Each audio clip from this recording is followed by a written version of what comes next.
What I'd like to talk to you about is something that I find thoroughly fascinating.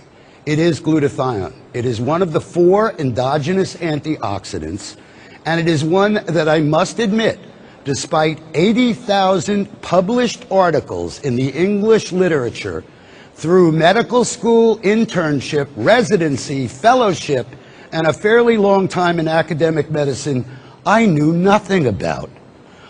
It is a very interesting molecule because it exists in an accelerated or increased energy state. The energy state or increased energy state is caused by the fact that it's got a free sulfhydryl group and therefore can easily donate the hydrogen to a electron and therefore quench a free radical. Now, let me tell you, because I think it's important, and it is a little bit of a divergence, but I learned about glutathione because of something that you probably all have seen in your practice, and that is a low uric acid. Now, when I was in medical school and when I was a professor of oncology, the only thing I knew about uric acid is when you had a kid that you were going to treat for leukemia, you put him on allopurinol to keep the uric acid down. I knew nothing about uric acid being low, except it kept appearing, and it appeared in about 20% of my patients, and that just didn't make sense. So I finally went into PubMed, and after stumbling around for a long time, I found out that uric acid is the last antioxidant your body uses when it's run out of everything else. When it's run out of gas, okay, it uses uric acid. Interesting. So if that's the last, the question then, what was the first? And that is where I got into glutathione. I've been coming to some of these meetings for a while, and glutathione is very important for a number of things, not all of which I'm going to go into today. But in point of fact, it has a great deal to do with not only well-being, okay, but aging well, or if you will, retarding the aging process. So I think it's very applicable.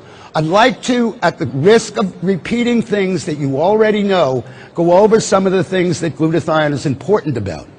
Alone in the antioxidant world, okay, every other antioxidant, when it becomes oxidized, becomes itself a free radical. Glutathione doesn't. It actually recycles other antioxidants.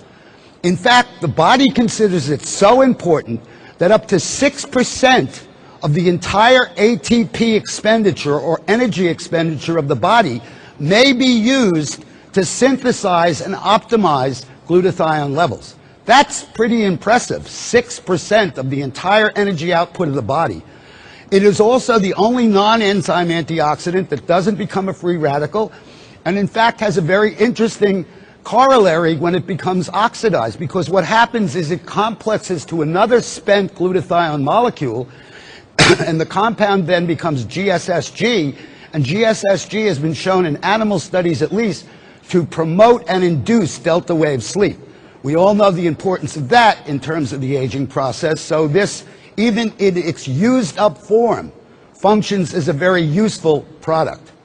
It not only functions as an antioxidant itself, but alone again in the world of antioxidants, it is an absolutely essential component of antioxidant enzymes, namely glutathione peroxidase, and most importantly, the glutathione transferases.